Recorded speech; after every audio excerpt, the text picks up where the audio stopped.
I have come here to chew bubblegum and kick ass. And I'm all out of bubblegum. Come with me, and you'll be in a world of pure imagination. Take a look, and you'll see into your imagination. Yippee-ki-yay, motherfucker. We'll begin with a spin, traveling in the world of my creation. Good Tuesday night, ladies and gentlemen. It is I, it is he, it is me, P-double-D, Etepokuian, as it says over here. Wait, wrong. I'm pointing at the wrong side. Right here. Etepokuian in the place to be. Reviews right here with all you, my co-host, Tony Tone Deaf. No, you're not seeing things wrong. This is not Monday Night Going In Raw. There. We'll just change it to that for now. Here we'll do that one. Bam! There, a little Phantom Menace background. But yeah, we just decided, there's no TR4 tonight. I decided, screw it, I'm gonna go live. Said, fuck it, we'll do it live over here. Just for shits and giggles, just for fun. I haven't done this one. We'll do it live. Here. Fuck it. What's up, Tony? How you doing, man? This is my co-host, ladies and gentlemen. If you don't know, in case you live under a rock, Mr. Tony Tone Deaf of the Clown World Review. Good evening and welcome to Intimate Tuesdays here on the Place to Be Reviews. Everybody get your coffee, sip fireside, and prepare for some stimulating conversation. and they collectively said, No, don't like that. What's up, everybody? How you doing tonight? It is Tuesday. I forgot the intro at home. I'm sorry. If you guys didn't, it's pre-recorded every week. So, yeah. Sorry, guys. Oh shit! What up, Silicone Dave, Lady Toriel? I saw earlier. I think the comments disappeared, but old Star Wars nerd commented and said, "What's up?" So what's up to you, man? Yeah, we're just right before the holidays. We figured, you know what, we're gonna give you guys an extra live stream. I really didn't have anything planned for tonight. I was like, let's do this. Let's just go live and see what happens. No, yeah. I got a video. There's a Festivus video coming out tomorrow. If you look in the video section, it's right there, and I'll be able to tweet that out. Because it premieres at like 1, and then Christmas Day, you get my Die Hard video, and I'll be back with some more videos next week. I'll be on Saturday, so I might record something Saturday night to put down. But I mean, it's we're going into the Christmas season here, and like I said, I had the foresight to record at least a little bit of content before the holidays to have ready for you guys. But so, man, before we get into any articles or anything, let's talk Christmas movies, Tony. I mean, let's talk them. We were kind of having a conversation, not in the air, but just about this the other day. And there's a couple, we were talking, like some of my favorite Christmas movies are obviously A Christmas Story. I love Scrooged with Bill Murray. Die Hard is a fucking Christmas movie. And watch my video and I'll tell you exactly why. But there's National Lampoon's Christmas Vacation. There's a lot of just awesome Christmas movies and specials. What are some of yours, Tony? What are some of your favorites? I mean, National Lampoon's Christmas Vacation. Die Hard's got to be on the list. It's got to be. Bad Santa. I mean, there's so many good ones out there. It's hard to come up with a list because so many are essential every year in my household. Oh yeah, that's it. Another one is It's a Wonderful Life. That's another great movie. I don't think it gets enough credit these days. People I think people tend to write it off a little bit because it is an older movie, but I don't know. It's superior to the technology. Yeah, it's solid though. It's such a good watch. It really is. No. I mean, a lot of people don't appreciate like the filmmaking. It was more, I don't know, it was more simplistic, but it was almost more of an art form then than it is now. I mean, that's just the way I look at it anyway. It's completely like a lot of it, you know. And then you have the filmmakers that look at, like Darren Aronofsky, look at filmmaking as an art, but then they're so gassed up on the smell of their own farts they can't, you know, make a film without it being some, you know, highbrow that just it kind of misses part of the audience. You know, that's a problem with movies by people like that. You know, they say like, no, I didn't mean to cut you off, but they say the artist, you know, a telltale sign of a good artist is they know when to stop. Mm-hmm. You know, kind of like getting a good haircut, a good barber knows when to stop, you know? Yeah. And I think art hits a weird phase when we go from having limited resources and creating the best you can out of what you have to where we are nowadays, where it's basically pick from the sky and you have whatever you want and you can add it into your project. And, you know, that's a lot, you know, why people enjoy indie films, because that's more true to that art form compared to, well, we want a 500-foot dragon standing over here, you know, that couple hours on the computer and you have that done, you know. So I don't know, you know, it was definitely more of an art form back then, is the point of that. And just taking what they had, and I mean, even to the point where how can we create these types of motion pictures and rigging together that first camera. And you know, it was more of a special time back when, you know, It's a Wonderful Life and a lot of those older movies, Miracle on 34th Street and so many others were you know, filmed. So yeah, you know, it's just, oh God, it was such a, you know, you want to say it was a simpler time, but then you talk to people that were alive back then, like my parents are like, it wasn't really that much different. You know what I mean? Like people really didn't talk like gee golly willikers and stuff like that. But it was just, it's like I think we kind of romanticize things about that era now. Oh, yeah. The 80s were boring. What's that? The 80s were hella boring, like 90% of it. Yeah. Yeah, it was just small aspects of the 80s that were like insane, you know. I still love that 80s nostalgia shit, you know, as I was a kid then. Me too. But let's be real, a lot of it was boring. Saturdays at home, you can't go out and play, and reruns of 21 Jump Street are on. Yep. For me, it was like watching Dallas with my grandma, sneaking her old Milwaukee's Best out of the ice, the fridge in the back, because she wasn't supposed to drink, and she always be like, "Go get me one of those gold cans." That was the first sip of beer I ever had. I was like 7 years old. And all you can escape to is Super Mario 2. You don't Super have these Mario. large immersive worlds they have today. Yeah, that or like Duck Hunt or shit, original Zelda back then, you know. That was back when they, you know, they had limited resources on the game, so they had to make the game so frustrating that you'd cry. So it would take you a little while to beat it.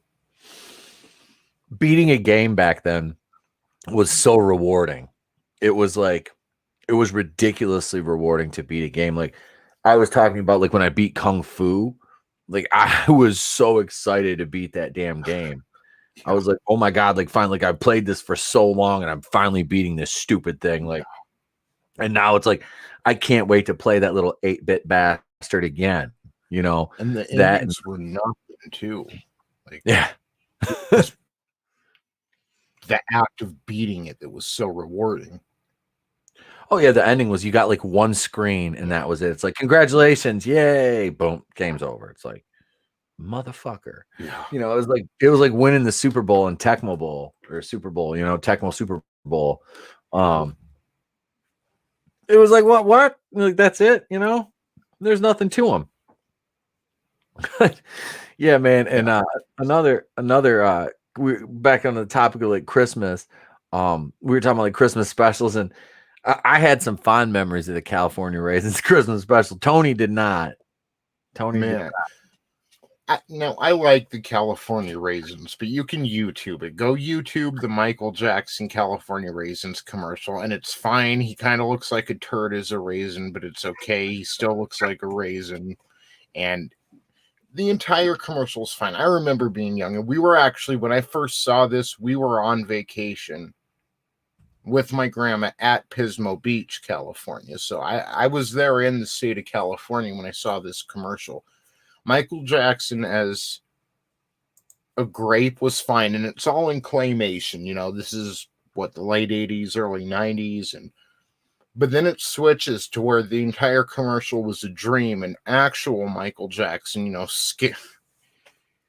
no disrespect, but just weird looking Michael Jackson wakes up and he's in claymation. And I swear to God, that night I was waking up in cold sweats. I was so afraid claymation Michael Jackson was going to come around the corner into my room. Wait, let's see. There he is. Yeah. Look at I mean, what is that? that's creepy as hell. That's what it is. Kids want to see this.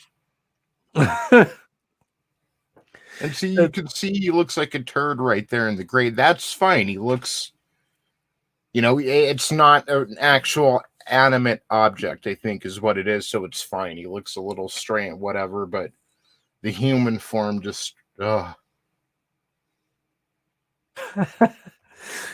was the I remember those damn commercials.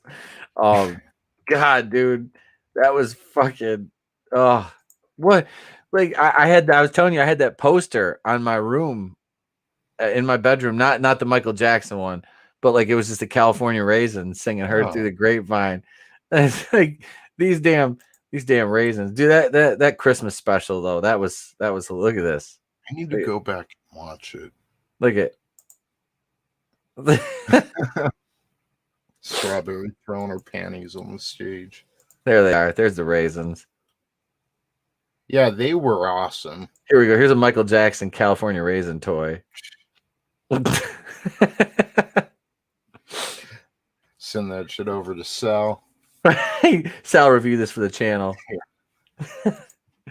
He's I'm no longer your friend. He's like, I'm denouncing you as a friend. This toy is bad and you should feel bad. This toy is really bad. I found out Trey has these freaking dinosaur gloves. They're like these little they're like just like dinosaur puppets that go on your hands. My wife found them the other day in an article. They're from 1990. They're McDonald's like Happy Meal toys. Nice. Yeah, I was like, we have like 3 of them. Like, I don't even remember where the hell we got these things, but we have 3 of them. So yeah. But another Christmas special I brought up was, I don't know if you, and I don't think you ever answered, do you remember Emmett Otter's Jug Band Christmas? No. Hang Not on. at all. I've never heard of that. It's here it is right here. It's Emmett Otter's Jug Band Christmas. I'll do a screen share of the cover art for this. It's on Google Play. Holy shit. Hang on. Let me go over and pull this up. This is, sorry guys, if this is not the usual stream we do, but you know what? Tonight we're just kind of freestyling it and just having fun with it. So intellectual hour, damn it. Yeah, you can rent this for $3.99 or buy it. Look at, here we go. There's right no here. Dead air. It's just time to reflect on what we're talking about. Look at, I'll even play. Wait, I don't even know if I share. Hang on, I got to stop the screen share. I don't think I shared the audio. I'll play this clip. I don't even care. Fuck it. What are you gonna do? Strike me? Oh no. Oh no. Here, hang on. Oh no. All right, there we go. All right, ready? Here we go. It's Sal. Salvador. Am I beat booping again? You ain't even gonna invite me? We didn't even. I used to always. Son of a bitch. Of course it of course I get the ring of death. Hang on, Sal, I'll drop you a link. Yep, he said it a lot. This thing's gonna piss me off. Wait now. Would you look at that? What? That swell guitar. Mother of pearl inlays too. Yeah, he wanted a guitar so Now, bad. That's what you can get me for Christmas. Oh, sure. After all, it's only $40. Only $40 for a guitar, bro. Kurt Cobain.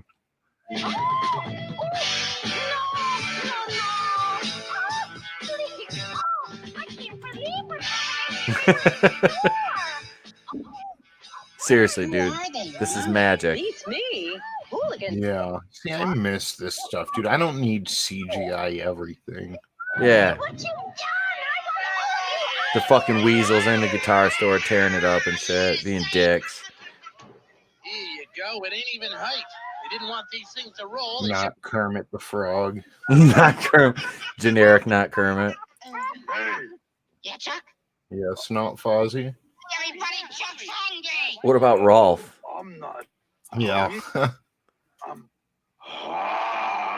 There's not Animal.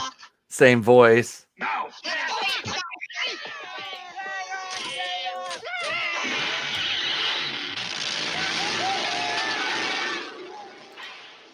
Look at that shit. So that's the glory that's Emmett Otter's Jug Band Christmas. I need to watch that then, because I mean, all right, I started writing a script today, and it's 44 minutes. Usually, like the Ninja Turtles, whatever, it's 22 minutes. You know, they were half-hour episodes. So I'm like 44 minutes. That's like 2 episodes. It's nothing. I sat here all day struggling, man. It's the He-Man and She-Ra Christmas special. I don't know if I'm just not that into Christmas or He-Man, or maybe the two don't mix, but I'm struggling to get through that, and I want to punch Orko in his fucking mouth. Dude, Orko is a fucking pain in the ass. I gotta be honest with you, dude. He's like so much more fucking annoying than I remember. Oh, he's worse than Jar Jar. I mean, like I forgot how bad he was. Okay, yeah. I'm like, this is how I'm gonna kick off my Motu reviews, the Christmas special, and I tried to portray him as a capitalist hero at the beginning, but I can't. He's a fucking asshole. He is. Orko, you little douchebag. I have the Orko, you know, I still have the original Orko action figure. Well, Trey has it now. When I was young. He's got the little pull cord and everything. He spins around. I don't know if it was maybe even came in a McDonald's Happy Meal or something. I just remember I had a little plastic Orko when I was young. He's a cool looking figure. I mean, he's cool looking. But jeez, he's just annoying and worthless. Yeah. Like for a sorcerer, he really doesn't do shit. Like he always messes everything up. And you were talking about the He-Man and She-Ra Christmas special. Is that the one where the 2 kids get stranded with Skeletor and he like protects them? See, I didn't even remember it. So no, it's about 2 kids, but they're more or less stranded with Orko. Okay. Yeah. Because there's one where Skeletor is like in the snow with these kids, and he's like, I think that just might have been like the He-Man one. Because he like ends up kind of like keeping them warm and shit like that. And he's like, I don't want to do this. I want to be mean. That fucking Skeletor. It might be coming later, because it's like, dude, I ended up going off on a rant. Like my script is like 5 pages already, and I'm like 11 minutes into the Christmas special out of 44 minutes. I mean, I just the rant that I went on. I'm like, yeah. I don't know. Maybe it's just not my day or something. I'm just not like, I was like, you know what? I want to review a nice holiday special. Maybe drop it tomorrow or Christmas Eve. And it's so. So you try to pick an easy one. You end up going off on a rant. That sounds like my Last Jedi review that never came to be. Yeah, I had 15 fucking pages on the first like 10 minutes of the movie, handwritten. Yeah. I'm just like, I can't fucking do this. I'm like, I'm not gonna do this. I'm not gonna be Mauler. I'm not doing it. Fuck this movie. I'm out. Oh, but so what was it that got you? Just like Orko? It just I've got to be honest. Number one, the acting is leaves a little something to be desired. And I know it's early animation, so not early animation, but still early 80s animation, and it's to sell toys. But I think it's I'm gonna sit back and watch. Maybe I'm not giving it a fair shake, and also I'm kind of typing it as I'm watching, so maybe I should just sit back, watch it, and then finish the review, so just right now it's a little frustrating to review. Hey, look, man, we got a mystery. We got to pop in. You guys just said fuck Sal. We weren't even. This wasn't even planned. This was like, hey, I'm a live stream. Tony, want to live stream? All right. And I figured you would be working, so. Nah, I'm well, technically I work today, but today was a range day, so. Oh, okay. Yeah, I got back probably an hour ago, something like that. So that was a lot of fun. Oh shit, dude! Day at the range. I mean, I could use one of those. I mean, that'd be fun. It'd be stress relief, man. Yes, sir. That is the best thing about shooting is just that stress relief. I renovated my room earlier this year. Okay, and one of the things, I changed the door.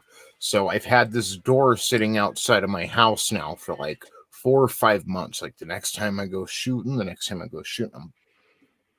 splintering that motherfucker into 1,000 pieces, So we went shooting like a week or two ago, and of course I forgot it. So I've been saying, telling the wife, I'll get it out of there, and of course I forgot it. So I've got to go to the range again here real soon. It's the same thing with my copy of Last Jedi. I've had it like ready to take to my dad's house and go shooting. We just haven't had time to shoot every time I go out there. It's like we're always out there, and it's like we have something to do, so I can't go shooting. But yeah, that bitch that's gonna get blown up one way or another. That'll get blown up.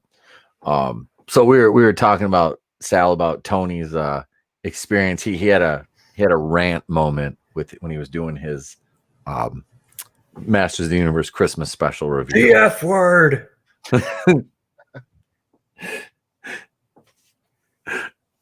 So it's like, if I didn't already use that, I might be using it on this review. But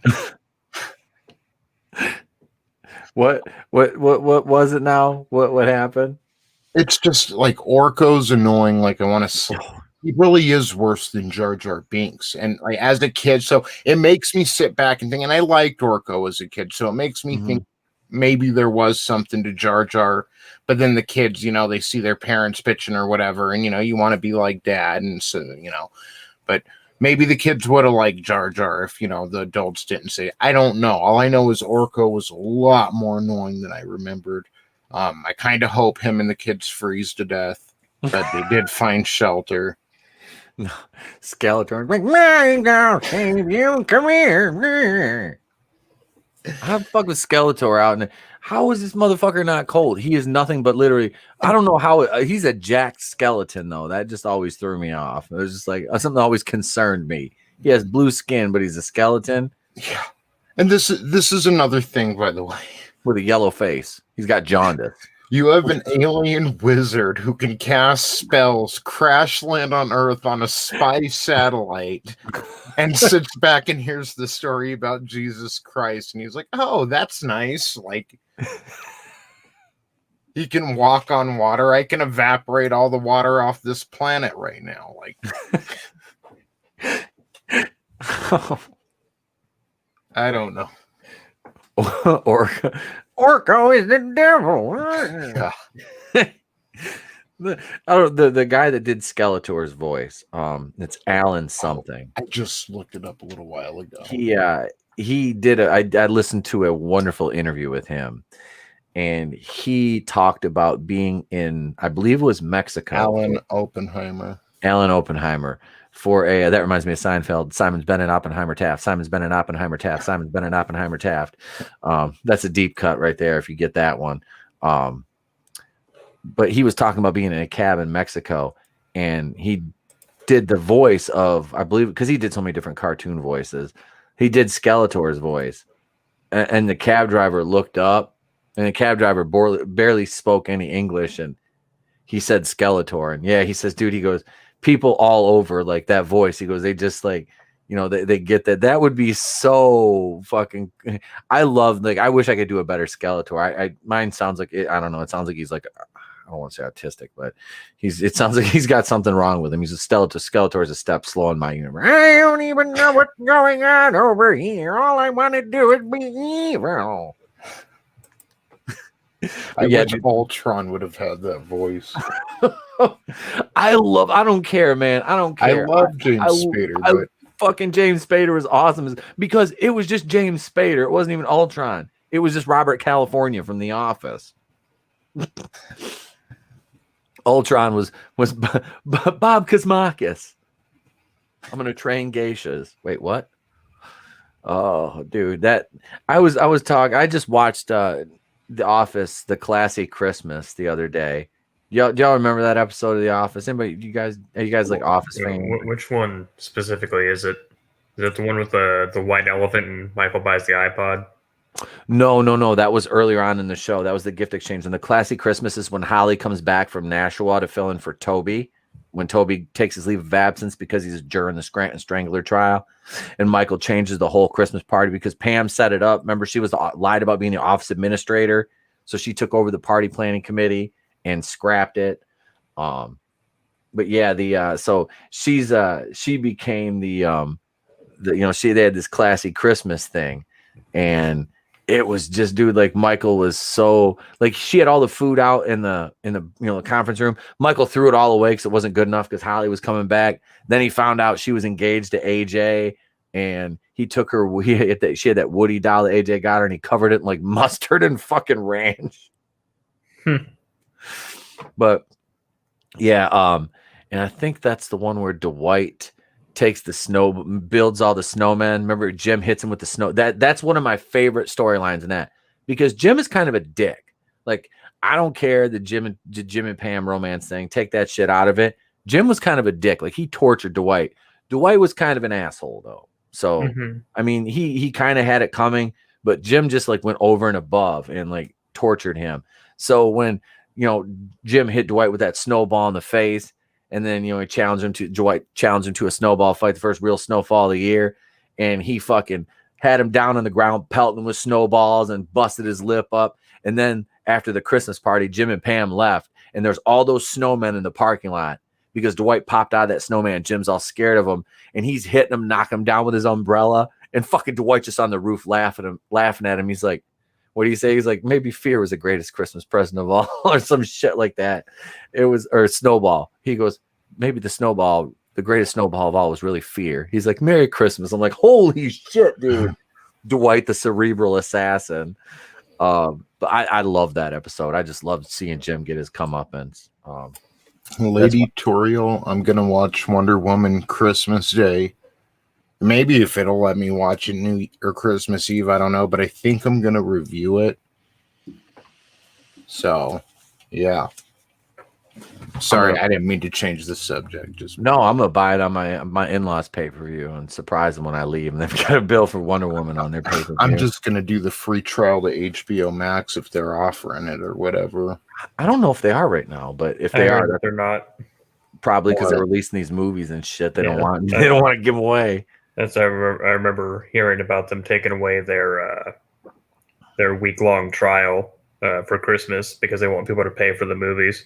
Well, that's unconstitutional. Indeed. Bastards. I don't know.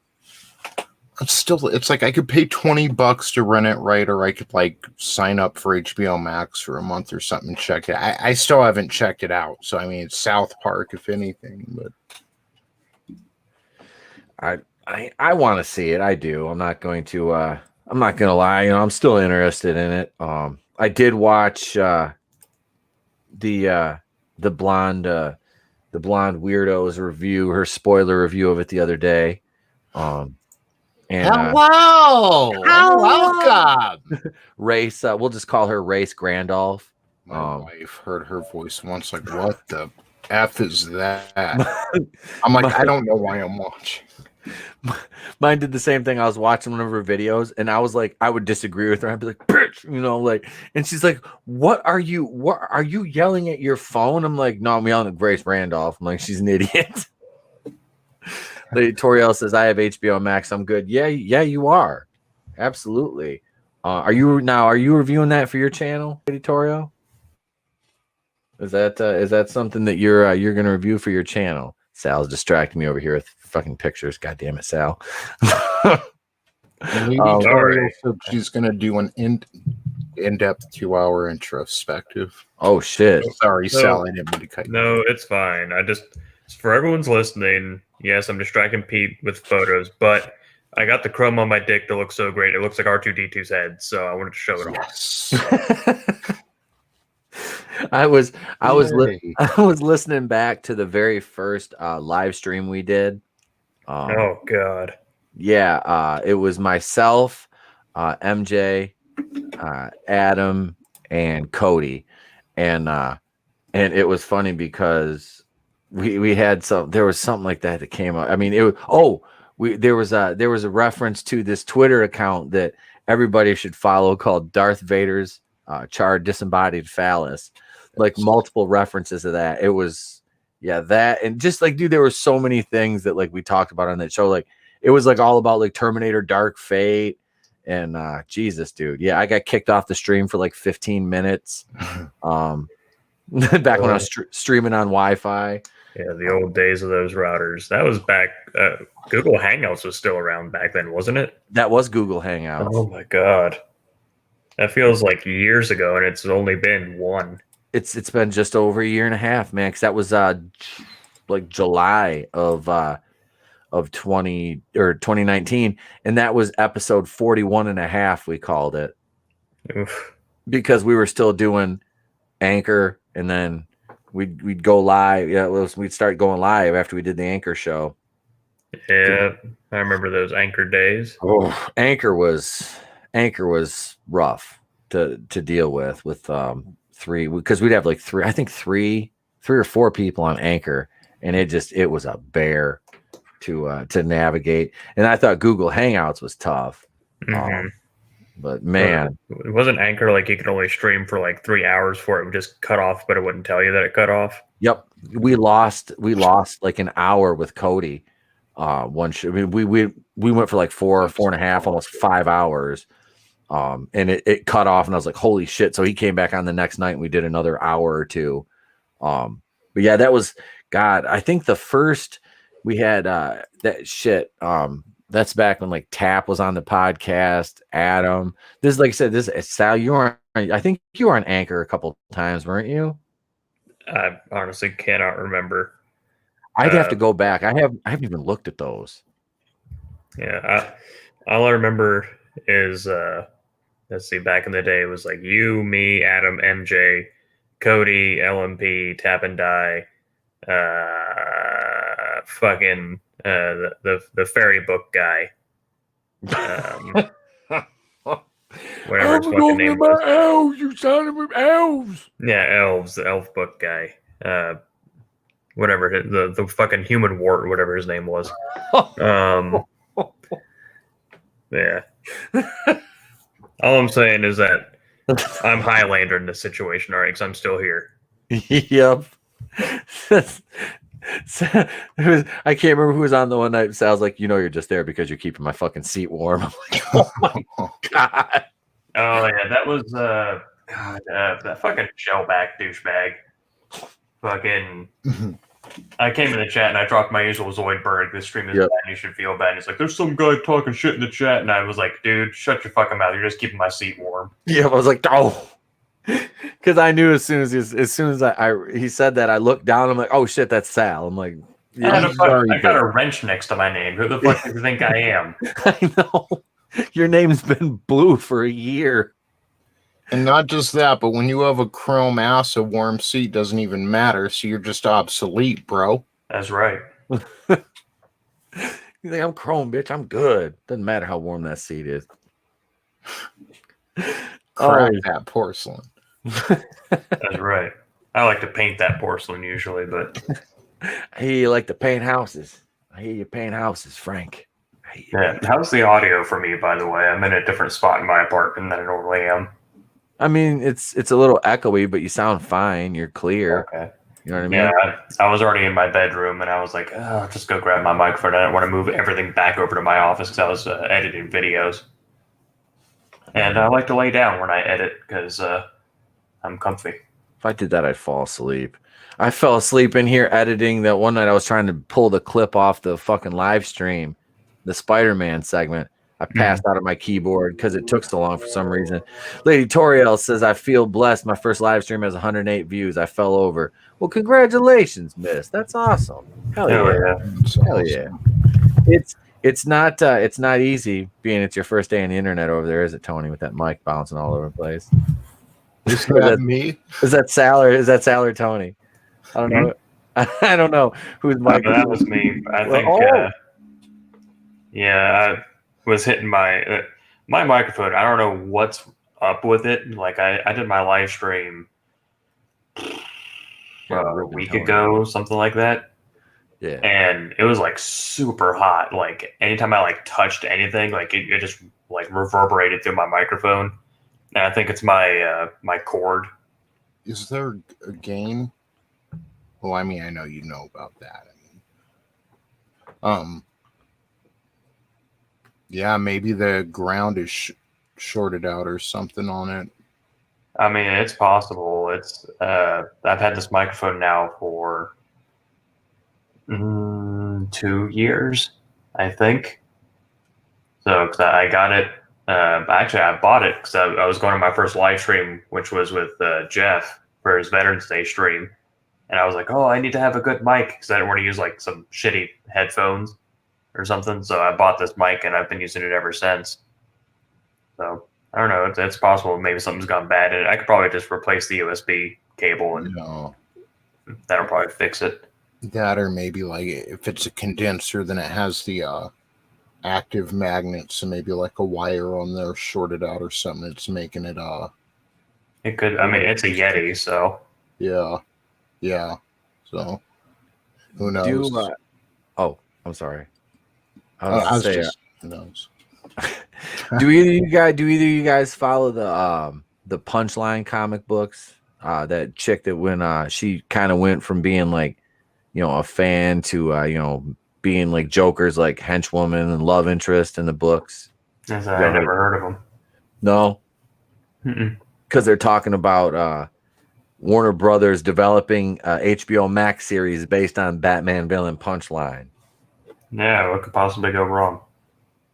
Yeah, she kind of relieved Harley Quinn of her spot, as Joker's Bay, in these books. I mean, I'm not gonna lie, I like the way they draw her. I mean, she looks hot, really. But it's kind of just like an odd storyline. I watch what's that girl? Casually Comics, and she really went in depth on it. And it's kind of interesting. I watched like all of her videos on it. I've never read any of them. I don't buy any DC comics. As bad as Marvel is, I still always gravitate towards buying Marvel in the hopes that I'll get like a good one. And literally, like, I've got a stack of them I have to read yet, but I've only got like probably out of in the last couple months, I bought like 30 some books. I've only gotten like maybe 3 or 4 that are just shit, the Kibblesmith Loki book, the art looks good, but the writing is just kind of trash. There's been a couple Fantastic Four ones I've got there like, because they have the kids in them. It's not as fun. I like the Solo. I got a Han Solo comic. Yeah. That one was pretty good. Honestly, it was not bad. The art was good. They did Han and Chewie were done well, and Luke was in it. It was kind of a small scale, but it was all right. I got a Bounty Hunters one I haven't read yet either. That one came with one of my 3-packs. But yeah, they're decent. But the DC ones, honestly, like, I haven't bought a DC book in ages.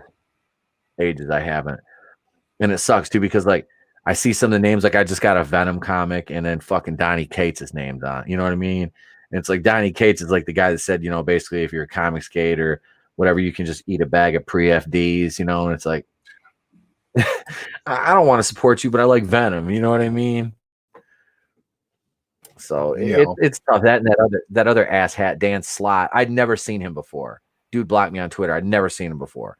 I looked at him and I was like, he's calling certain sects of the population like knuckle dragging mouth breathers. And then I look at him and it's like, this motherfucker looks like he's one step up from Diabetes and Captain Caveman. I mean, it's like this just like, okay, so you know what Chuck Wendig looks like, right? Yes. Yes, I've seen the inside of the trash can after I'm done shaving my pubes. I know what he looks like. Yep, that's basically Dan Slott is basically like a fatter Chuck Wendig, like fat and furry. Hang on, let me find a picture of him. He's just like, and the guy, like I said, he's just like, he's a hateful motherfucker, and it's like he writes these comics, and it just, these people, it just doesn't make sense to me. Like, how can you have such a cool job and be so unhappy? No, they're miserable. It's like they espouse all this shit on Twitter, and it's just like it's nonsense, you know. Damn, Bounty in the comics slows my shit down. Hang on, I'm gonna find a picture of this fucking troll here, and that's what he looks like. You know the well, I don't even want to give him a bad name, but you know the dwarf in Lord of the Rings, Gimli. Is he the little warrior guy that like is like, toss me, don't tell anybody? Yeah, that's Gimli. Yeah. Okay, so I don't really know Lord of the Rings too well. I don't. I've seen him, but I don't. John Rhys Davies. Okay. All right. So he's I mean, look. Seriously, this is Dan. Doesn't he kind of look like that? He looks like Gloin's distant cousin, Groin. and look at Tom. Like Tom Bob blink. Hoskins, like disappointing nephew. Hey, look, Tom, blink twice if he touched you inappropriately. I mean, look at this motherfucker. Doesn't he look like he's on a watch list somewhere? He looks like he smells like a wrestling locker room. Oh God. Here, look at angry Dan Cyber. Secret Wars t-shirt. This dude is like, he is just a angry. Oh, here's a good one. Dan Slott lashes out at god awful Joker in a theory the tweet. Yeah, he's this dude is just, seriously, but he looks like Gimli. He did. That's always, I was like, the first time I saw Dan Slott, I'm like, holy shit, dude. Like, yeah. And he, oddly enough, he looks like one of like the grandparents of the kids at the school where I work. I see him pick the kid up after school. I'm like, is that Dan Slott? He looks like someone's excess foreskin got removed and came in contact with the mutagen from Teenage Mutant Ninja Turtles. Oh God. I mean, if his tweets, oh, look at this. Look at this guy. Just a fucking chunk of shit.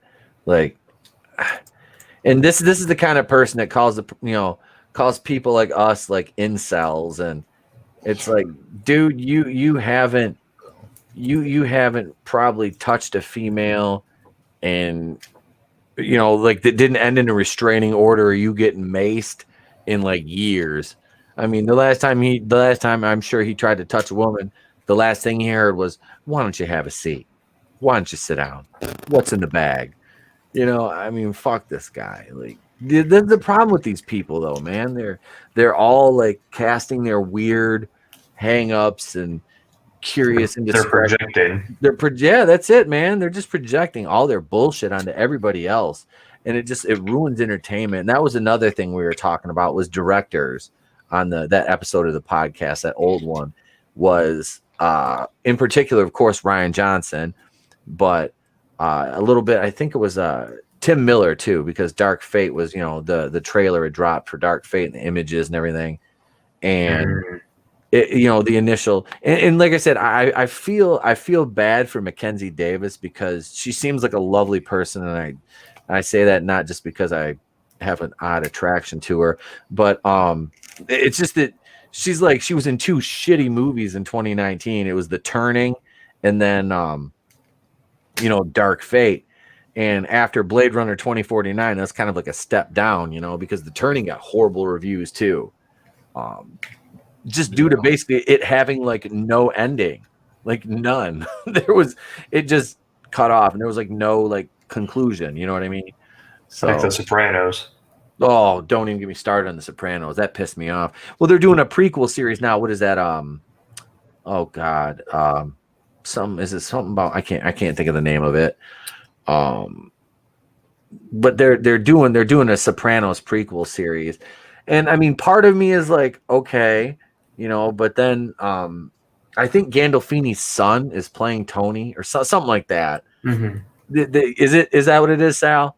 I'm pretty sure, yeah. Which, weirdly enough, I think The Sopranos actually was one of the first times that they had to use that kind of deepfake technology because I remember, I can't remember her name, but she passed away. I think it was between the second to last and the last season. They had to like CGI her and her part, but she was just in a chair. Because they couldn't have her move. Oh, the mom. Like I think so. Yeah. Yeah. So that just thinking about deepfake technology, it's gone back as far as that. So what about The Crow? Oh, with Brandon Lee. How did they? I'm not saying it's deepfake, but did they do something kind of similar to that, or was it just stand-ins? Or if I'm not mistaken, it was like 90% of the filming had been done. When the day he got shot, I think was like one of the last things they filmed, even though it was at the beginning of the movie. So I think it was mostly stand-ins, and really with Brandon Lee, he was covered in makeup anyway. Yeah. So you just have to have someone with a similar facial features, and then it's called a day. Yeah. So, getting back to, I need to finish The Sopranos. I got to it's still pretty early on in the show, but where Tony took his daughter, I believe, to New Jersey or somewhere to look at colleges, and he runs into somebody he knew from years ago, and he's making the call back. So I haven't seen that resolved yet, but that's about where I'm at. So another reason for me to sign up for HBO Max, actually. So you can skip the 7th season of that show and be perfectly fine. Like I fucking watch that with great disgust and furious anger. That sucks to hear because it's a good show. I love mafia shows. Dude, fuck yeah, dude. So have you made it to John Travolta? What was that? Joe Pantoliano's in it. He plays what's his name? Is he Ralphie? Yeah, he's cousin Ralphie in that. Pantoliano's in it. I love Steven Van Zant's character Silvio in that too. Him and fucking Paulie Walnuts. And I didn't know Paulie Walnuts at the time. He was a real he was kind of a wise guy, he had some then he had some actual like some stake in the game. Yeah, he was yeah, I was like, oh shit, because he always came off as pretty legit, you know what I mean?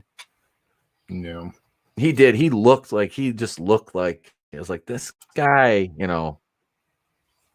But him and the some of the stuff with Paulie and Christopher Maltasante was really good. And you had Adriana, see, I don't want to spoil much of it for you because you haven't watched it all yet, have you? Yeah, not yet.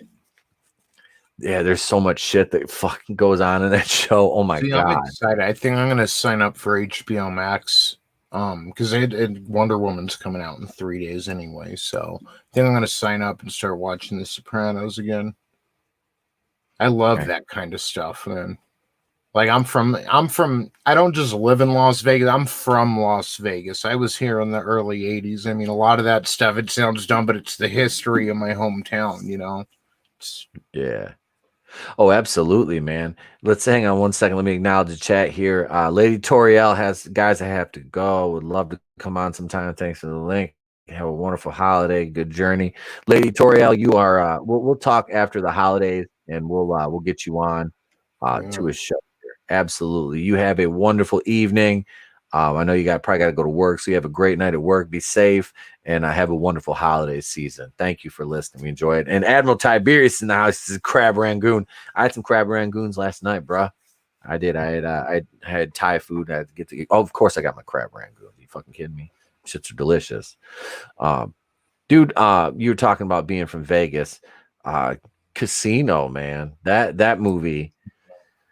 That's one of my favorites right there. That are Goodfellas. I'm not a Godfather fan. I'm really not. And I know a lot of people like, kind of clutch their pearls when I say that, but it's not I don't I don't hate it or anything. It's just a little slow for me. I appreciate it for what it is. It's a masterpiece. It really is. It just, I would rather watch Casino or Goodfellas. I haven't seen The Godfather. Well, you haven't? I've seen it probably 3 or 4 times. I literally watched it 3 or 4 times my entire life. Somebody bought me a copy of it years ago, and I never even opened it because I'd already watched it. I'm like, it just sat, I was like, thank you. It just kind of sat there. I think I was like smart enough to save myself from sabotaging the movie because when I was younger, I just didn't have the attention span for that kind of stuff. Alien too, like I liked it, but it was just too slow of a burn for me when I was younger. I'd rather throw on Terminator and he's chasing him the entire movie, or even Predator was kind of slower, the first one, and I just liked, when I was younger, more action-packed stuff. So I think I'm going to sit back and watch The Godfather now that I can appreciate it a little more. Yeah. I think I just because I've had opportunities to watch it. I just haven't, and I love mafia stuff, but. Oh, the cast is fucking amazing. I mean, it really is. But like I said, man, it's a slow burn. It really is. Yeah. And I still don't understand for the life of me why they made the third one. That was just. What's that coming out now, like Coda or something? I think it's something to do with the third one again. I keep seeing commercials for it. I don't know. I have the third one. I watched. That's one I've seen the second one like a couple times. And the third one I think I watched once and was like, I don't remember shit about it. I just kind of blocked it out, like it didn't exist. But yeah, you were talking about Predator. I think Predator 2 is underrated. That's not a terrible movie for a sequel. And I just, with Danny Glover in it, it kind of threw me because it was like I was kind of waiting for Mel Gibson to come popping out of somewhere. I'm too old for this shit, Riggs, Yeah. Motherfucker's fighting a space alien, but he couldn't handle normal criminals. So, go figure. And then he died in Saw, which really threw me. Yeah. It had been a while since I had seen him when I saw him in Saw. I was like, damn, is that Danny Glover? Yeah, he disappeared. Yeah. Yeah, I remember I thought he was dead when they cut his throat in that movie, and he came around the corner, like, just clutching it, like, damn. Yeah. There's another man, like, remember Louis Gossett Jr.? Like, he just, like, kind of up and just disappeared. Yeah. He was in the Iron Eagle movies in the 80s. I love those. Yeah. The Iron Eagle was fucking great. Those were fun. Johnny from Cobra Kai. It was the Iron Aces. I might be mixing them up. Wait, Admiral Tiberius says, I think Predators is underrated. Which one was Predators? Was that the one with Adrian Brody? Where they get transported to the Predator planet kind of thing. Yeah, that one. Because that had Foreman in it. Topher Grace was in that one too. You mean Luke Skywalker? Sal, he doesn't even look like him. What's wrong with you, Sal? The back. Actually, that's one of the first things. Like, oh, actually, this guy would be better. I'm like, you clearly don't understand. This is a joke. No, that humor and intelligence are lost among a lot of these folks. You have to remember that. Yeah. It's a sad affliction that they suffer, but an affliction nonetheless. Oh God, no, Predators, man. I mean, I didn't hate it, but I didn't love it either. Yeah, it's not. It wasn't. Oh shit, I'm trying to think of the chick's name. No, that's not the movie either. I'm thinking of. Well, was the Charisma Void that played Psylocke? Wasn't she in a Predator movie? Probably. Olivia Munn. Olivia Munn, yeah, she's sexy as hell. She just doesn't ever need to talk or try to act.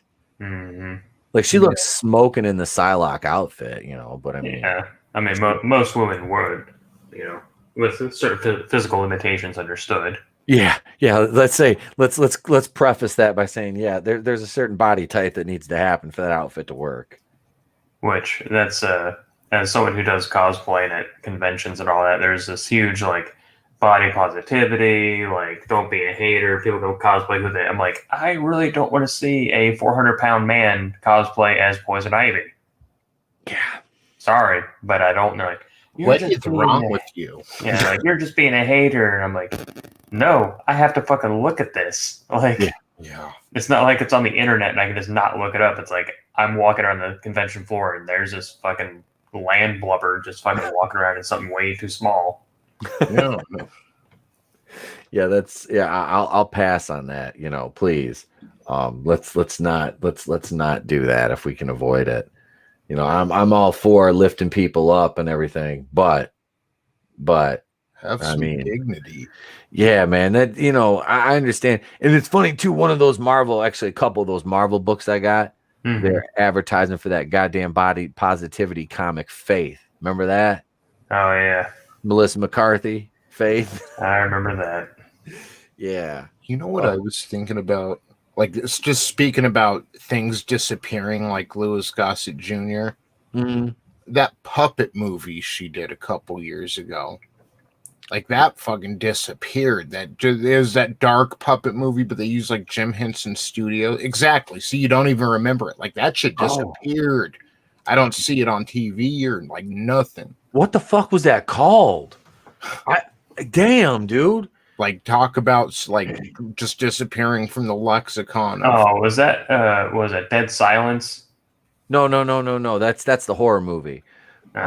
What were you talking about? You talking about Amy Schumer?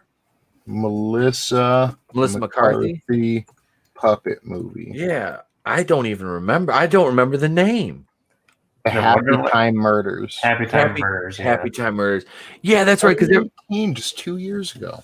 Yeah, because that's when I was kind of like, oh shit, this looks kind of cool. It's like, kind of in a stoner kind of way. And then you hear, this movie is shit, and it's like, weird. Yeah, and then it's gone. Oh, I highlighted that on accident. Oh God. Melissa McCarthy is another one. She just kind of like was just a one-trick pony. I mean, she was on that show with the fat guy, and they were the fat couple. Watch that. What was that? Mike and Molly or whatever. Yeah. And I don't care if of course the fat people's names would spell Eminem. It wasn't even funny. That was the thing. The show wasn't fucking funny. If I had a shiny chrome dong, I wouldn't be hating on anything, Admiral Tiberius. Yes, the curtains do match the carpet, so in case you're curious. It's all chrome. Was important to say. I'm sorry. It's all chrome. It's all chrome. He doesn't care. Oh, hell, man. So that... it's like a goddamn trailer hitch. Dripping teeth. That's another thing we were talking about on that show was dragging Rose Tico figures behind a vehicle and recording it on the camera, like the backup camera. Because I was talking, because me and Cody were talking about it. He said he wanted to take batting practice and like strap some to some baseballs and like hit them. I was like, shit. I'm like, I can tie one to a string and have my wife record it on my screen, so I can put my backup camera on when I'm driving forwards just to see behind you when you're towing a trailer. So you see I'd like to get a bouquet of Rose Ticos and have them drag them back there. Probably get charged. Rose Tico. Probably get charged with a hate crime for that. Cardboard cutouts on the interstate, dude. Have your wife record following behind you. What are you dragging? Nothing. Don't worry about it. Rose Tico and Ray. Don't worry about it. It's all right. Do you guys see that Bill Burr meme I posted of him having more character development? I did. That was good. Yeah, dude. That's my that's a big shout out to who sent me that one? Was that Jared, or I think that might have been Jared that sent me that one. But that shit right there, dude, that was some truth. That was some fucking truth. Maybe it was Admiral Tiberius that sent it to me. I can't remember. Somebody sent me that one, but I posted that one up. Yeah, dude, that's a solid meme. And Burr's character, man, Mayfeld, he absolutely just tore it up, man. He really like carved out a nice, kind of niche for himself in that show.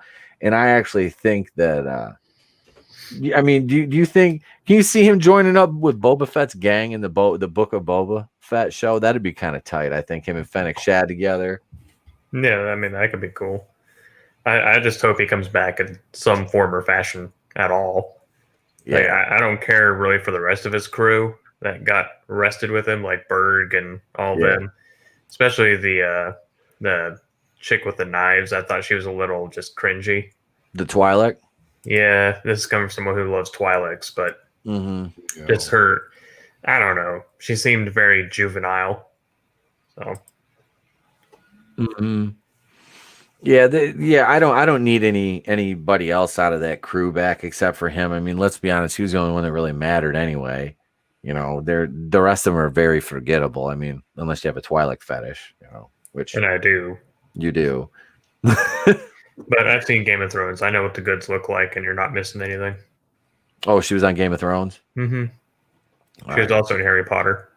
Yeah, see, I've never seen a Harry Potter movie, so Yeah, you're not missing much.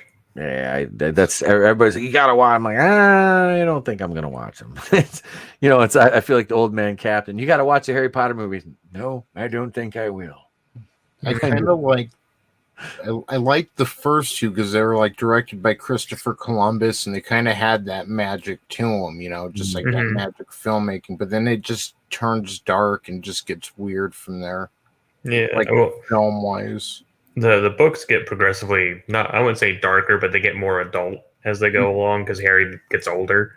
And they do a better job, I think, too, Yeah. in the movies.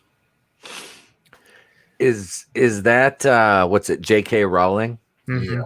Oh, she's the one that the SJW is always trying to cancel for everything and everybody. Or isn't she making people like retroactively? Like, wasn't Dumbledore gay or something like that? Yeah, according to her, he was gay the whole time, but it was never explicitly said in the book that he was. So she waited till like I don't know. I think it was like almost a full 7 or almost a decade after the books were done. Where she's like, "Oh yeah, he's gay." And Hermione's blood. Yeah, that's Hermione. It was like a stage play, or she what Harry Potter and the Cursed Child, or something. It's some kind of play that someone wrote or she wrote, or I don't know what the fuck. Yeah. But they casted a black actress to play Hermione, and people lost their minds. And she's like, "Well, I never explicitly said that she was white in the books, and I did say that she had kinky and curly hair." And it's like, okay, lady, like, Wow. Well, that's about as ridiculous as them casting a real historical figure like Anne Boleyn as being black. And then it's like, I wonder if they're going to complain when they find out that, I love it. Well, this is just from her point of a retelling of her point, her perspective. It's like, Anne Boleyn was kind of like a whore, right? And she got, she was executed, beheaded. I believe it was. yeah. So do you really want to paint a protected member of a minority group, a marginalized community in that light? Is that what you're trying to do? Seems a little bit racist. Yeah. But no, man. I didn't know she did that with Hermione though. That's kind of funny. Jesus, dude. Like, in a play, it's a play, you can have a girl play Peter Pan. It's fine, but just say it. But like, to be honest, I always thought Hermione was a French girl who grew up in Great Britain. I mean, her name, the Emma Watson or whoever they cast. I mean, I thought she was a French girl. And it's like, if you cast a black woman to play her on stage, I mean, fine. Who cares? Whoever portrays her best. But yeah, it's just like the retroactive. It's that on top of Dumbledore, on top of this and that. It's like, it's what George Lucas was doing with Star Wars, but she's doing it with her story, just retroactively changing things. Don't need to be changed. No. And speaking of things that are changing, there's some fallout in the Fandom Menace today. If y'all saw that, I don't know if anybody's paid attention to any of that drama on Twitter. But you haven't seen it. I guess Ichibaka is like pieced out on the Fandom Menace. Damn. What happened? I believe from what I've seen, there's been a couple salvos fired back and forth between him and him and a member of the Rogue Entertainment Group, Mr. Stephen Walton, tweets and what. But I guess it all stems back from this Mandalorian controversy, is what it looks like, and I don't understand how. Well, I do understand how, because there's a certain sect of the fandom menace that thinks that if you like the Mandalorian, you're a Disney shill, and that's kind of fucked up, because you're acting like the people who, you know, have been talking shit to us for years now. You know, because you like something, like you're not allowed to like this, you can't say that, you can't have a different opinion. It's like, man, you're sounding a lot like the SJWs, you know, and the weirdos. Certain people are just a different side of the same coin. Yep. And that really, that, you know, and to me, it's like, if you'd like the Mandalorian, cool, which I do. I thoroughly enjoyed the show. I love it. I do, man. I marked the fuck out when Luke Skywalker came out. I've said this twice, and you know, I got a little bit of waterworks going seeing Skywalker, man. It's like, because that's like the Luke Skywalker I wanted to see since I was a kid. You know, you grow up with these heroes, and you know, you see him get bastardized, and then you know, you get a little bit of redemption. It's like, God, yeah, dude, this is what I've been waiting for. You know, I got 4 out of 5 movies since 2012 have been shit, or 2015 have been shit, and 2012 when Disney murdered Star Wars by buying it. But you know, and we got, you know, Rogue One, which just is passable, and you know, now the Mandalorian is kind of, to me, it's like the olive branch being extended, you know, and I'm all right with that, man. I got nothing but love for Jon Favreau. You know, fuck Dave Filoni right now, but yeah. I'm not entirely, but I just don't. I don't like it. So he's Vince. He has ideas, but he needs it to be run through a filter. Like Vince Russo with Vince McMahon. You know, he had ideas, but if you throw him out on his own, it's just too much. You know, too much hitting the wall. Yeah, Dave Filoni reminds me of. Yeah, maybe not as eccentric, but. Yeah, I just like what Nano Reaper says about him. He's not. He's wearing that Walmart cowboy hat. Yeah. Oh shit, Filoni, man. Like I said, he's done some good stuff. I'm not totally gonna knock him. Like I said, you guys have both watched Rebels, and you both seem to, you know, at least found, you know, like it, you know, found some positives in the show. So you know, he's made some good contributions to Star Wars. I'm not gonna totally shit on him or poo-poo his accomplishments, but. Because that's the easy road, you know. But no, he's, you know, I don't like a lot of, I don't know. There's certain things I don't know, man. I don't know. I'm nervous. Part of me is nervous about what's going to happen to the main, you know, the Mandalorian. Now it's like, are they going to dilute it with all these spin-offs and stuff? I don't think so. I think it's like I've said before that I think the Mandalorian's a lot like Daredevil. You know, all those shows spun off the Daredevil, and yeah, it's like, okay, you had Night Nurse show up, you had Punisher and all that, but it was like, how often did they come back into that show after they had their shows? Mm. They didn't. So I think that's probably the last we'll see of most of them, you know. Yeah.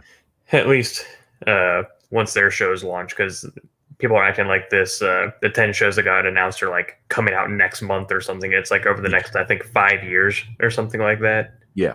So, you know, and I think that pretty well lays to bed. Like people are like, oh, Mando's going to die and Cara Dune's going to put on the armor. It's like, well, no, she's got her own show, you know. Like I watched, I think I'm a day late on it, but I watched Jeff's video today. Talking about Grace Randolph, which I appreciated all the shots taken at people, and people were saying, "Oh, Boba Fett's gonna die in the last episode, and Mando's gonna take Slave One since his ship got blown up," and nah, none of it happened. So I think they know, like, kind of what they're doing at this point. It's in good hands. And people don't want to admit that, though, man. They don't want to admit it, because at the end of the day, it's still Disney. It's still under Kathleen Kennedy, even though her, you know, she has involvement in the show, but you can tell Jon Favreau has kind of been trying to insulate, creatively. And she has a lot more going on than just one show. That's the thing. So, and that's the thing. And I just thought about this. I can't remember whose video it was I was watching the other day. Maybe it was Midnight's Edge. I'm not sure, but they were talking about having Jon Favreau and Dave Filoni in the position they're in now. And then it's like, well, if one of them left to run, left the Mandalorian to take Kennedy's job, they wouldn't be able to work on the Mandalorian anymore. You wouldn't have their creative input there. So do you really want, I'm not saying that we don't want Kennedy replaced. That's not what I'm saying. What I'm saying is you really don't want one of those guys to do it. You want somebody who's going to, kind of, I don't want to say just be like a figurehead there and let the creatives do their thing. But at this stage of the game with them, you almost need somebody who's just going to get the fuck out of their way. You know what I mean? That truly, I mean, that should be you shouldn't have to worry about the dailies if you're the president of, a company like Lucasfilm. Right. You should be overseeing the big picture things. Right. And that's people think, like, you think Bob Iger's sitting there going to meetings about like Frozen 3 about what it's going to be about. No, like that's anyone who's been in any kind of managerial position or in charge of any kind of group of people. There's a lot of faith that you have to put in because you can't do everything. Like you have to okay, so if you're in charge and you have all these people, you have to put people at the bottom who are just going to do the menial tasks, like the most basic shit, and then stagger people between you. So that way you can delegate tasks like, hey, this needs to get done. I'm going to put you in charge of it. Like that's really what a president of a company should be doing. So it's basically they just need someone that's going to sit there and be able to say, yeah, that's a good idea, or no, that's a bad idea. Yeah, it's kind of what they should be doing. Yeah. But yeah, that's a thing, and like I said, people don't realize that. Oh, let's put Favreau. And I was one. Let's put Favreau there, but then you take that step back and you think about it. And it's like, well, if he's doing that, then he's not going to be worried about writing a story for Grogu and Din Djarin anymore. He's not going to be able to do it. No. How do you think the MCU would look if Jon Favreau directed the first 2 Iron Man movies and then went on to take basically what's Kevin Feige's role now? I mean, do you think he would have overseen it well? Honestly, I don't think so. Just being purely honest with you, I'm not entirely certain that he would have. Okay. I have faith in the man. I think he can make something out of nothing, like we've seen him do it with Elf. Yeah. One of his favorite movies that he's ever made that I've seen is called Chef. It's the one about the food trucks. I had no interest in seeing that movie, but I rented it. Back in my day, Netflix used to send DVDs in the mail, and got it from Netflix. And I was like, I'll watch it. In the first 20 minutes, I was all in, and it's a great fucking movie. Never seen it. Yeah, so I think he's good at like. So this is how I would put it, right?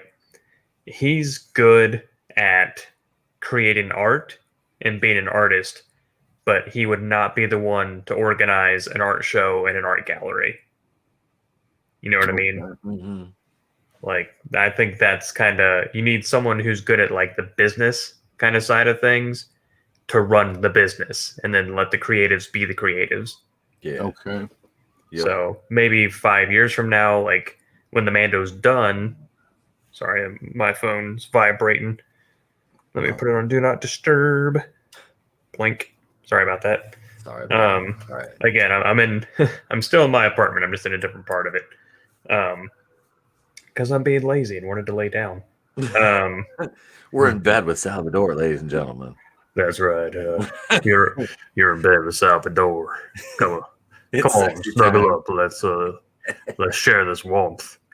Come on, baby. But no, I was on my feet at a range all fucking day. So picking up that's the fun part's the shooting. The annoying part is the bending over every half second to pick up spent brass at the end of it. So anyway, I forget what I was even saying now. Talking about having, you got your president, Right, then you got yeah, the creatives being the creatives. So, 5 years from now, when Mando's done, then I would like to see him step in that managerial role and kind of oversee everything. But he's got his hands all up in that pot for Mando right now. So, yeah. Because, I guess what I'm thinking, I don't know if he'll be in charge of over all of it, if he'd be overseeing it. But I mean, we keep talking about these spinoffs. And when I first heard about it, I really was thinking like kind of how DC was doing, like, oh, well, we're going to make a Jared Leto Joker movie. We're going to make a Harley Quinn sequel. We're going to make that. And they just kept coming out with anything that any glimmer of interest was shown by any fan, and that's how I kind of took that. But now I'm starting to think, like, I mean, how many spinoffs does Iron Man have technically? I mean, so, and that's basically what the MCU is, so I'm thinking like, and then I saw someone talking about, no, they're still going to fire Pedro Pascal. They're going to switch it over to the Book of Mando and go from there. And that's why they gave Grogu over to Luke. So, I mean, what I'm thinking, honestly, is, they're probably, we might get a break from Mando, while they start coming out with these other shows, or maybe with the Book of Boba Fett, and then maybe in a year or two come back to that. But I think that's basically what they're trying to do is, build up a cinematic universe. So, and it might not all, these chapters might not all necessarily be told in order. Like we may get a season of this and then move over here for a year or two, or I don't know. Right. So that's, I think, again, it's been kind of a whirlwind, but I think Favreau went on Good Morning America and kind of explained it, because people were thinking that Mando or Boba Fett was going to replace Mando as the show, and he said no, they're two different shows. They're just coming out at the same time. Yeah. So I think that's kind of put at least part of it to bed. Now, whether it goes past the third season, who knows? You know what I mean? It's going to be 4 seasons like Rebels.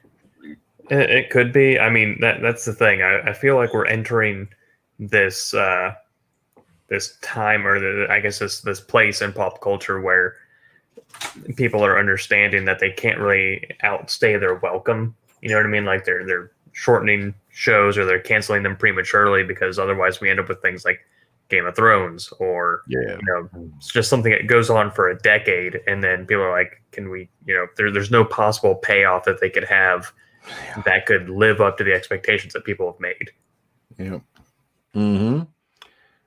I think I gained and lost a sub during the stream. All right. We were at 437. We're back to 436. Well, sorry you changed your mind. I don't offer return policies, though. There's sorry.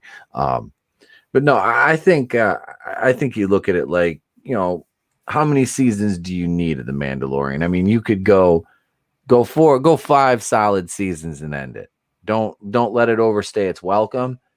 You're building off of this. It's the base, the foundation. You're gonna build off of that. So I mean, what why not? And yeah, I think they're shooting the Book of Boba Fett, and then they're gonna shoot the Mandalorian right after that. So either that, or they were already shooting Columbine. They're shooting everybody.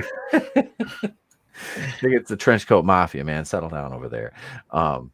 They did, though. They're going to shoot them. They're going to shoot them consecutively, like back to back, and just ended up at there. Hey, Machini 90, what's up, brother? How you doing, man? Welcome, sir. Welcome. But I don't know. They're not going to replace Mando with Boba Fett. The Book of Boba Fett's going to be probably 4 to 6 episodes, and that's it. It's probably. I would like. And I'm sorry to interrupt, but it sparked a thing. Just speaking back on kind of making shorter shows, like Stranger Things, I think they're confirmed for a 4th season. And I'm pretty sure that's it. I think they're only doing this last season and calling it a day on that. Like Obi-Wan is only going to be one season, Yeah. and I'd like to see that where they're basically taking a movie and stretching it over, episodes so they can tell everything they need to tell so they don't end up with the Rise of Skywalker again. So they have like an actual plan in place. That being said, with the except season 2 of Mandalorian, as an example, when they only have 8 episodes or 9 episodes or 6 or whatever it's going to be, there can be absolutely no filler, which is what that second episode was in season 2. It was almost 100% filler. Goddamn frog. Fuck that frog.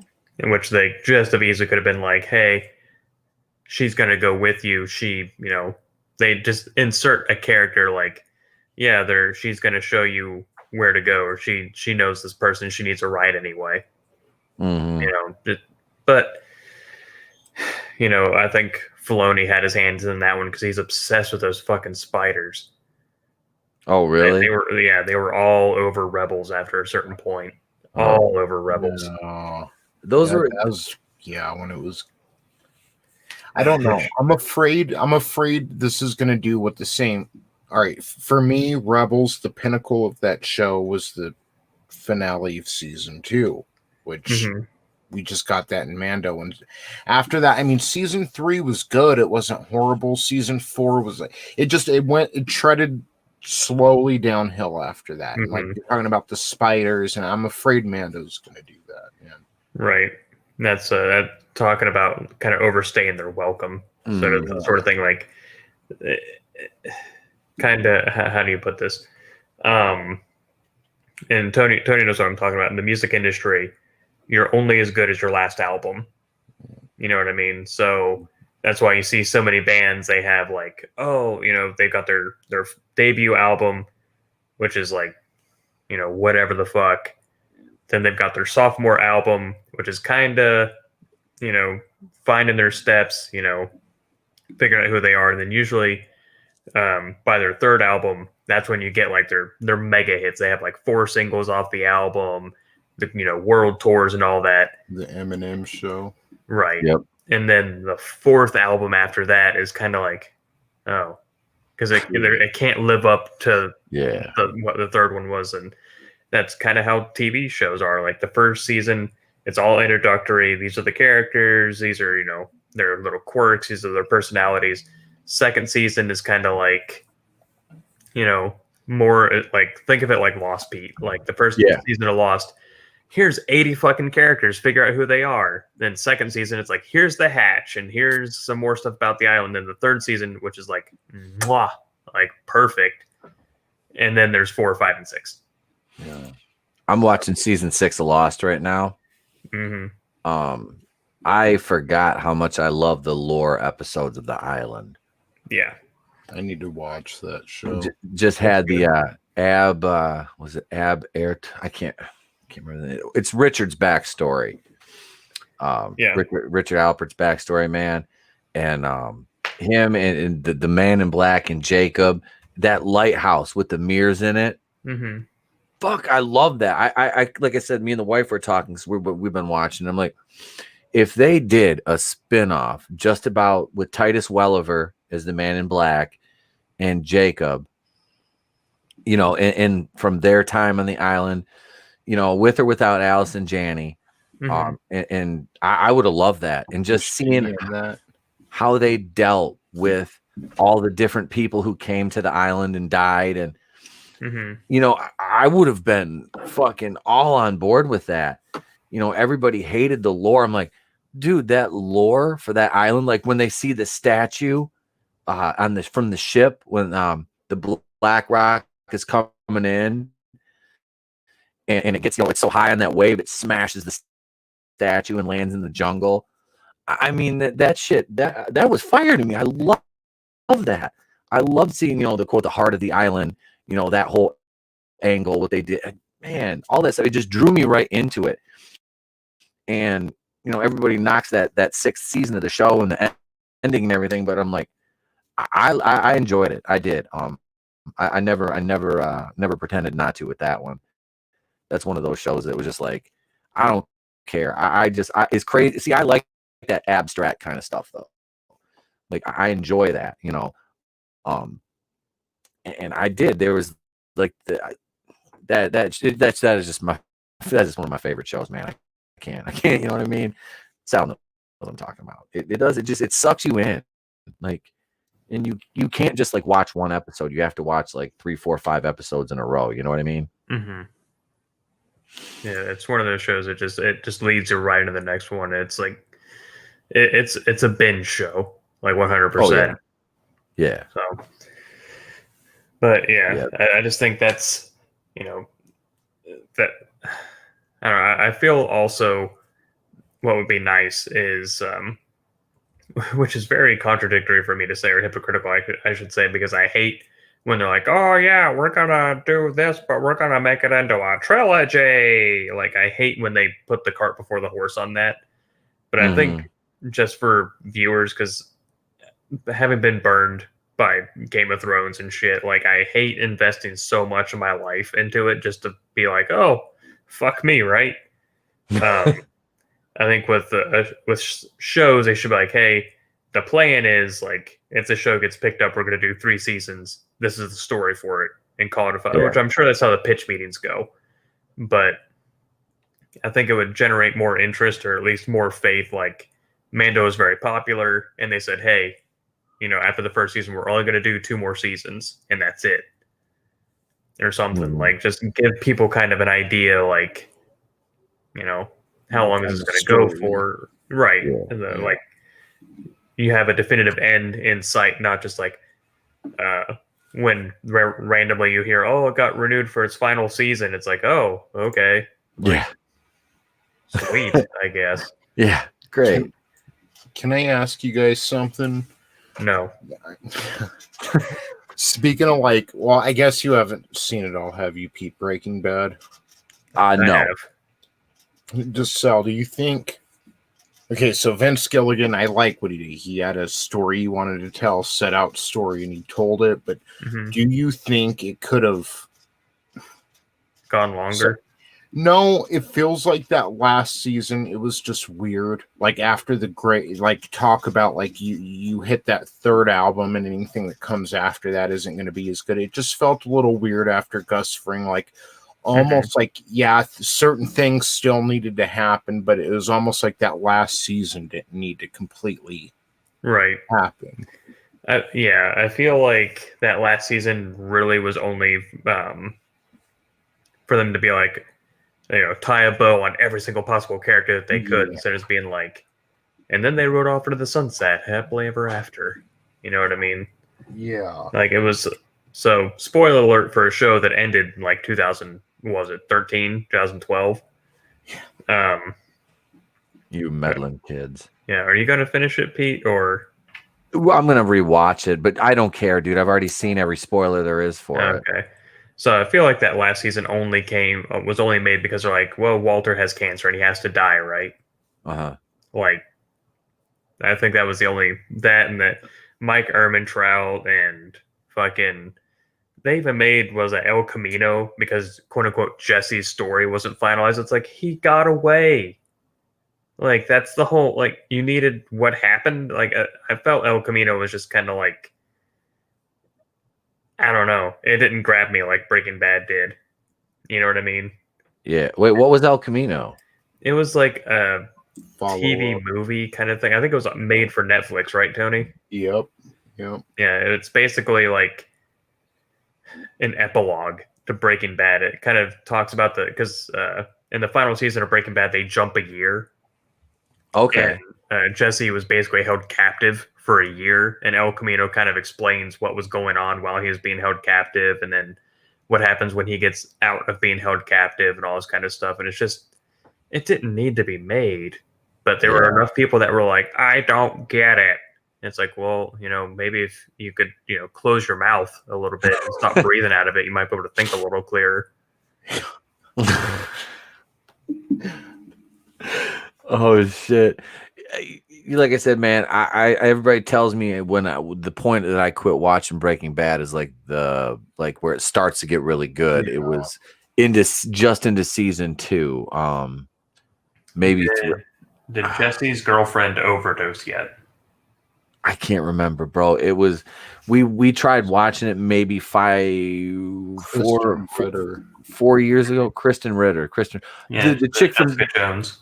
Yeah, she was in I always know her from Don't Trust the Bee in Apartment 23. Yeah, I've never seen that, but that was Jessica Jones. That was the first thing I saw her in, was that show. I always thought she was cute in a weird way. I don't know what it was. But. Love to see her and Christina Ricci like mud wrestle at a Wuhan wet market. Fuck yeah. Yes. This guy fucking wins. Yeah, they're gonna come up with a new strain of COVID-19. COVID-19. Oh God. They're a disease. You know what? You're a disease. And I'm the cure. I've been waiting to play that all fucking night. I just made that one. Couldn't help it. Hey, was that from Cobra? Yes. Okay. I thought that was like the beginning where he fought all those fucking thugs in the supermarket. I love that movie. I just love the bad guys. They're called the New World Order. Like the band? That's awesome. Hey, I can't wait. You know, tomorrow's Festivus. That's right. It's a Festivus miracle. I had to play it just for Sal. That's right. Oh shit.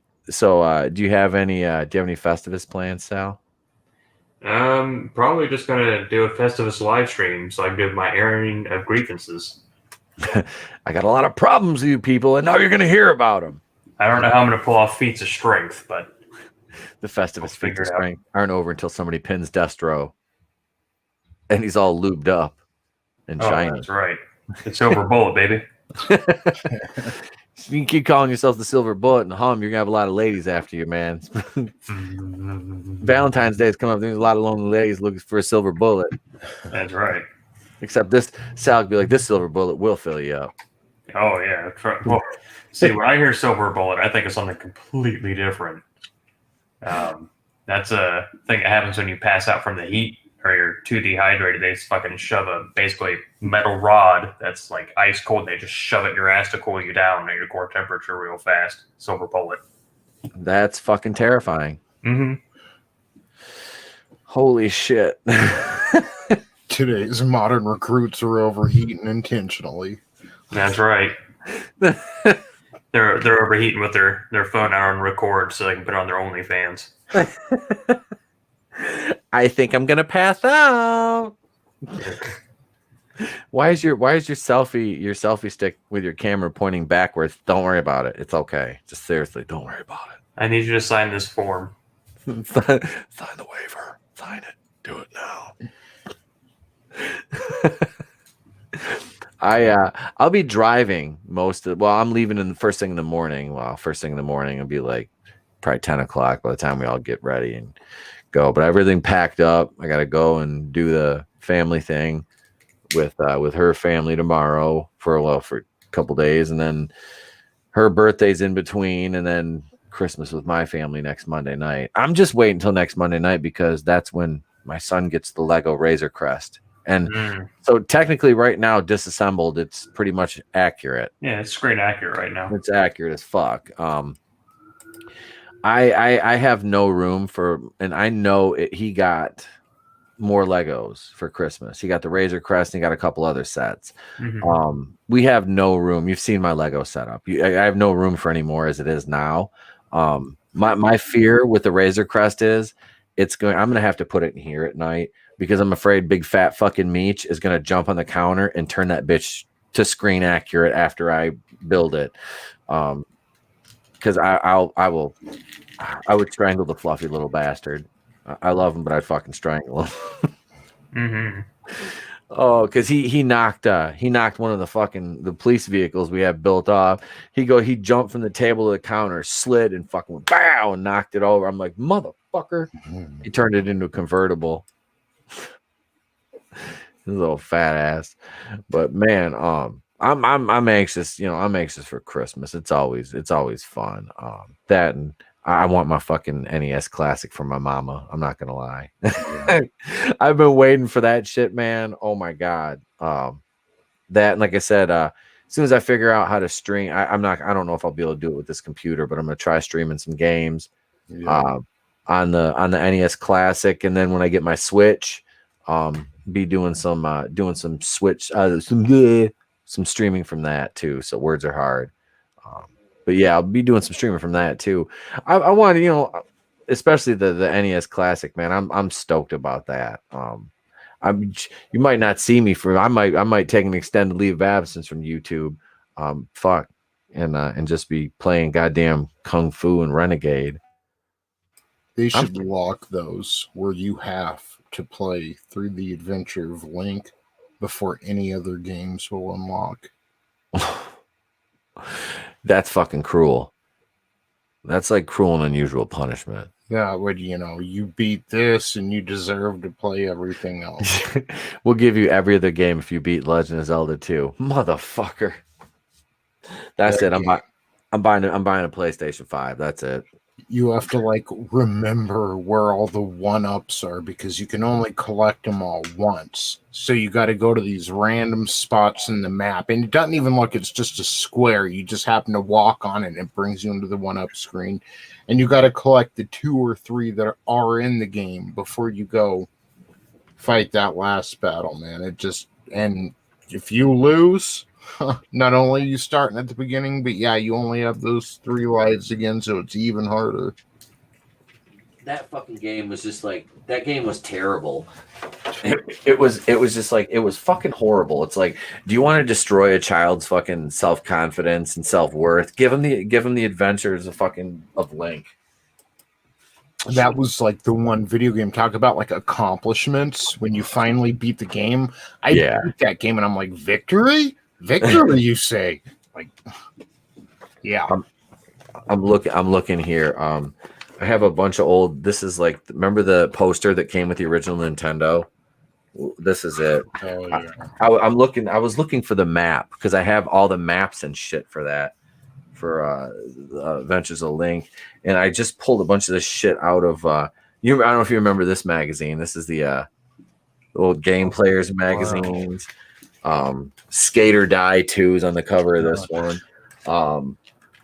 I've been showing this shit off on these fucking streams now. Here we go. Here's some here's some old school shit right here. Nintendo Power.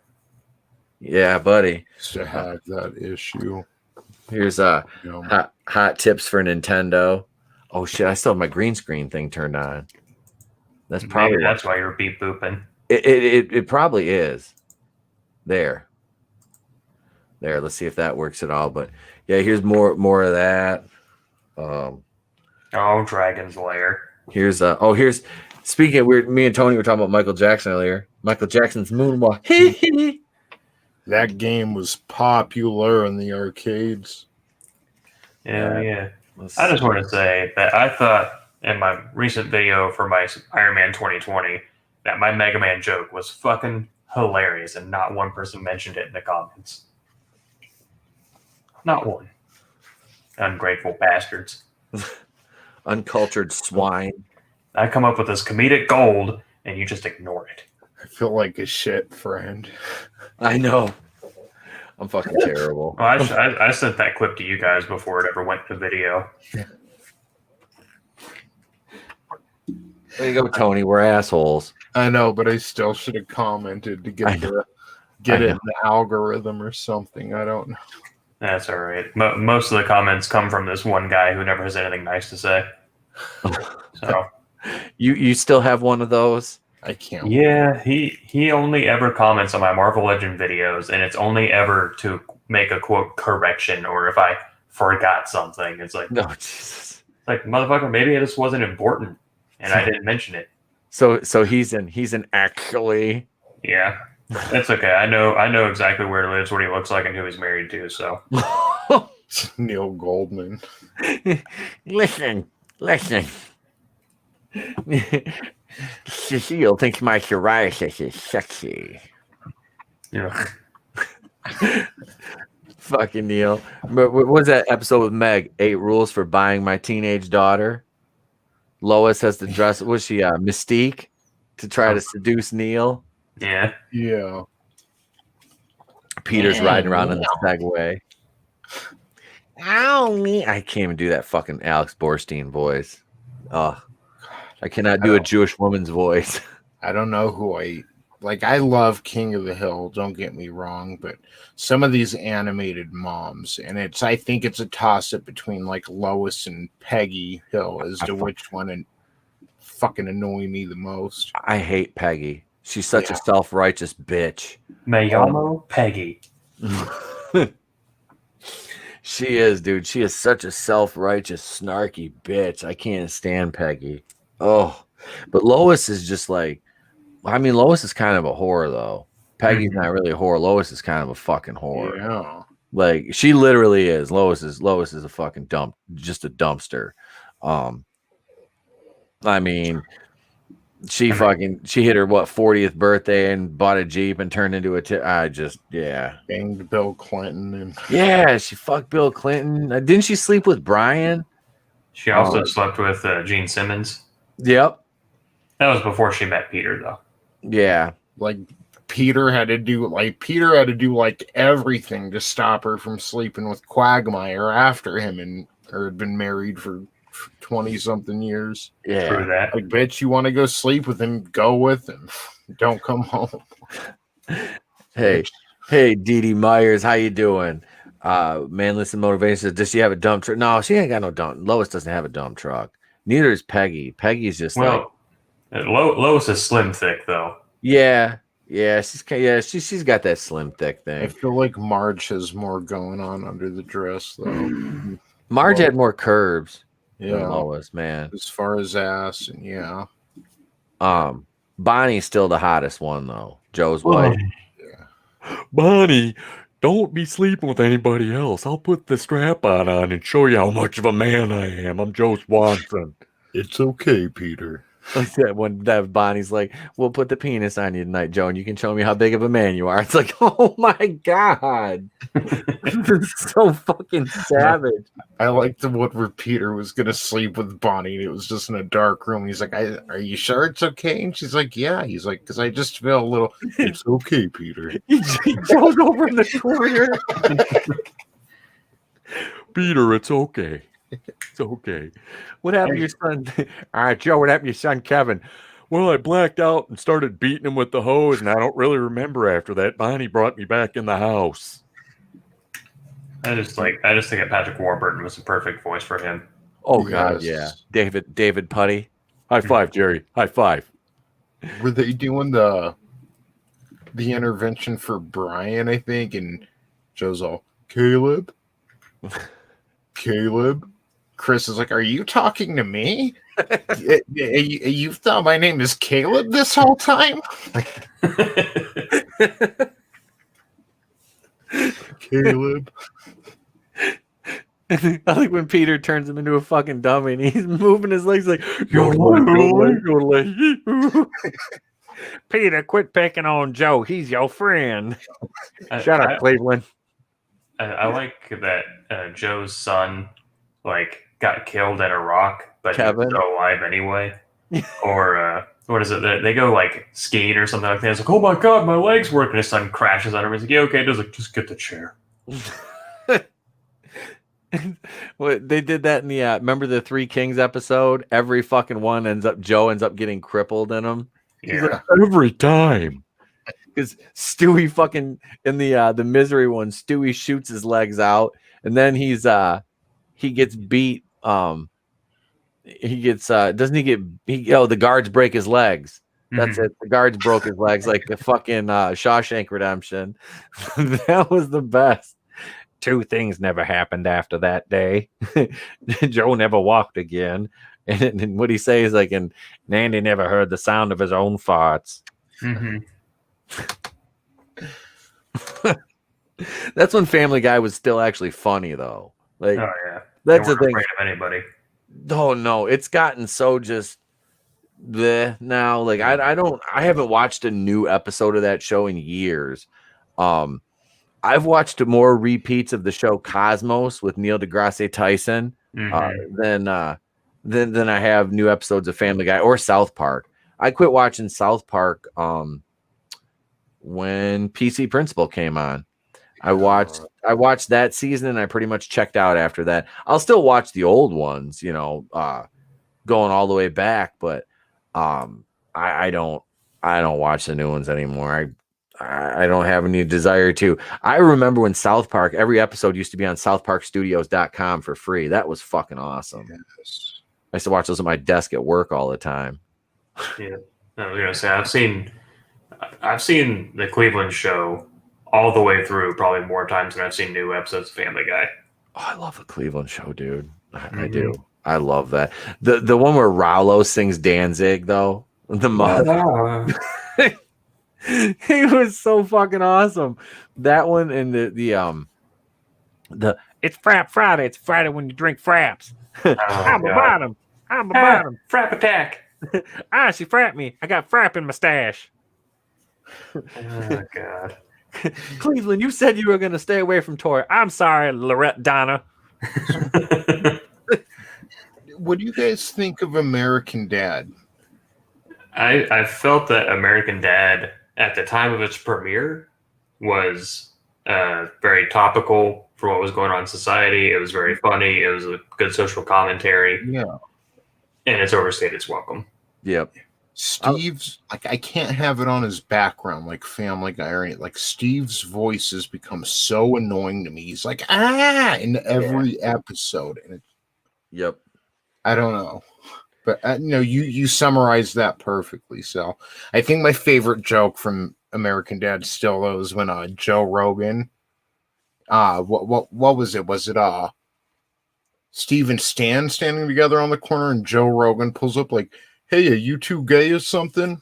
I'm like, no. And he's like, "Oh." I like when Roger was the fucking landlord and he would stand under the streetlights and dance to el perro, es mi corazón, el gato, no es bueno, cilantro es muy famoso, cilantro es mi cantante. Remember that shit? That fucking, he's like under the fucking streetlight.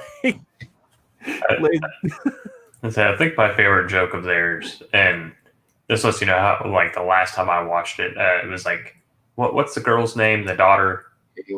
Haley and her fucking boyfriend, they come into some kind of money, or they win a contest or something, and Roger wants part of it, and he's just like, "You'll get a part of it," and he starts going, like, I was just gonna say that that's it. You've forced me to unleash the most, what do you say, the most well thought out plan ever. And he's like, he just shows up different places doing that noise. And the part that made me laugh is like he jumps out of a plane and you see a parachute just zooms in real fast from him and he goes on his way down, and that was the last time I laughed at that show. That was holy shit, dude. Remember me? I'm a ping. Oh, look, it's ping, and then Roger's on his fucking back. If it wasn't for Roger, that show wouldn't have been as good as it was for the time. He was great. Roger and Klaus, dude, the fish. Yeah. The fish is fucking great. I think he's one of the most underrated characters, side characters on in like cartoons. Klaus is hilarious. Yeah. I like when they do like Klaus centric stories, and the Halloween one with Steve, where he's in love with Toshi's little sister, and then she leaves him for the younger kid that can dance. Just because their use of the fucking Black Eyed Peas song that I want to write the enemy, that was so fucking funny. Because that one where Steve, he has the nerve to ask out the hot girl, remember? And then they pull his pants down. He's like, "Oh, he's got one red pube." Good for him. I don't know if I'm crazy, but I think they mix that show differently than like how Family Guy is mixed down, or just something about it, but it just annoys. I don't know. Something about the show at a fundamental level annoys me. And it wasn't I thought it was great at first. I remember when they first premiered it, and after one of the Family Guys or whatever on a Sunday night, I mean, it was okay at first, but I mean, it just hit a certain, I don't want to say Limp Bizkit level, where it's like, okay, it's not just that their new stuff sucks, it's that I can't even listen to their old stuff now, kind of level. Anyway, yeah. Sorry I even bringing it up. It's just we're talking about Family Guy in Cleveland. That was actually on last night. And one reason I bring up the way it's mixed down is it kind of reminded me of movies and how they started mixing movies, and I hate it. I remember when I was in school for audio, we were asked, like, why do they mix movies like this now? And they didn't even have an answer, but they'll mix the dialogue real low and then the sound effects really loud, you know? So you have to keep turning up your TV or turning it down. And it feels like American Dad is mixed in that way. Like the audio levels are... Right. It's just like when you're watching TV and everything's like, oh, okay. And then the commercials come on and they're like yelling at you. Yes. Yep. That Family Guy actually had a good joke about that. Yeah. Well, dude, those that's like have you seen that meme? It's like nothing's louder than this at 2 a.m. and it's the fucking, it just shows the opening frame from the Office theme song. You know, it's like that's because I watch The Office all the time because it's getting ready to leave Netflix now and go to Peacock. So I'm going to, there's going to be a void in my life which I'll fill with more Melrose Place on Hulu. I'm not gonna lie because I'm a little bit behind. Wait, Dee Myers had a comment. I prefer the older episodes, not the newer stuff. Doesn't suit me at all. Are you talking about American Dad? Yeah, most things. Yeah, most things. That's basically it. But no, American Dad especially. Yeah, I know what you. That's another one. There was like, oh, there's new episodes on TNT. I'm like, why though? Yeah. Why? That was a mistake. They bought that show when it was going downhill. Yeah. Yeah, it's like buying WCW in 2000. You know, it's like, why the fuck? What? You know? Yeah, no, that you know, and trying to show it off. Like, look what I got. It's like, oh yeah, nice. The New Blood and the Millionaires Club. How'd that angle work out for you, bud? Fucking Russo, bro. I got an idea, bro. I got an idea, bro. It's gonna be great, bro. Fucking Russo. Cool, bro. Just kick it. Just kick it, bro. Bro, it's good. Everything's gonna be on a poll. Every match has to do with a poll, bro. It's cool, bro. Look. No, but yeah, man, American Dad, it was kind of like overstayed its welcome. That's like The Simpsons is another one. Like, just fucking end it already. Just end it. Like, Still, like, I don't mean to cut. I'm sorry, but think about how unfair it is. They cut off the Cleveland show, which I wasn't the biggest fan of that, but I still think it was light years better than American Dad had become at that point. And I think they still make new episodes of American Dad, and it's like, yeah, it's just kind of like, you know, life isn't fair, I guess. But just, I would have gladly taken the Cleveland show over American Dad. Oh God, yeah. The Cleveland show ended way too soon, but it was funny when they brought Cleveland back to fucking Quahog, and Quagmire and Peter were just ripping on him. Oh my God. Had to come crawling back. Go ahead, get them all out of the way now. You know, that shit. God, that was funny though. When he would Good luck on your spinoff, Joey. Like when remember when they had Quagmire like quit and he was like, hey, screw you. I'm out of here. And it's like they had the whole like intro with they did the whole Cleveland intro with Quagmire. Yeah. At one point. Giggity. Because everyone thought he was getting the spinoff. Yep. The Cleveland was the right choice. Oh yeah. I still think that a beautiful spinoff would have been Joe before he lost the use of his legs, just to have it be like a kind of like Brooklyn Nine-Nine, just a cop comedy with Joe. But with today's climate, they would never make that, but they should have, and it would have been fucking great. An amazing partner, you know, just the perfect partner for Joe. Yeah. We're all out stopping crime here on the streets, baby. I'm Super Cop Joe Swanson. My smoking hot wife, Bonnie, met her in a strip club dancing to Dodo's Africa. Love that song ever since. That was a good episode. That was one of the better, like, newer ones. Yep. You know, it was, I wanted to say this earlier, it hasn't been the same since they brought it back after that first cancellation. They've had good episodes and good moments, but it was on fire those first 3 seasons. Oh, dude, yeah. I actually one of the DVDs from season. It's the one with the New Year's Eve episode from Y2K. I think it's called The Big Bang. I think that's from the first. It's the first season, I think. Yeah. Yeah, it's got that one, and one of my other ones is Chitty Chitty Death Bang for Stewie's first birthday. Yeah. They're gonna hire the man in white to put me back in the womb, and that's one of my favorite fucking episodes because Peter gets in the fight with that fucking kid over his Dukes of Hazzard watch and the fucking cheesy Charlies, and then he's trying to lie to Lois about it. He's like, "Don't make me angry," he fucking hulks out. The guy's like, you have your 3 choices of ice cream: chocolate, vanilla, or people. He's like, what did you say? He's like, chocolate. He's got that shirt on. This is I Love Lois and shit. Oh, that Chitty Chitty Death Bang, though. That was one of my favorite fucking episodes from the first season.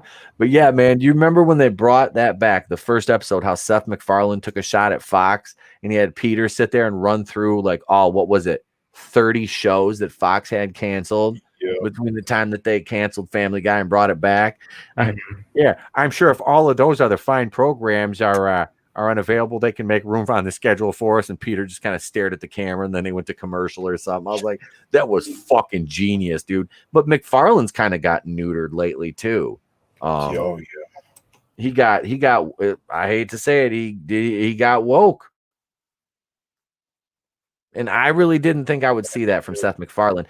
He seemed like more of a common sense kind of guy. You know what I mean? Yeah, I know.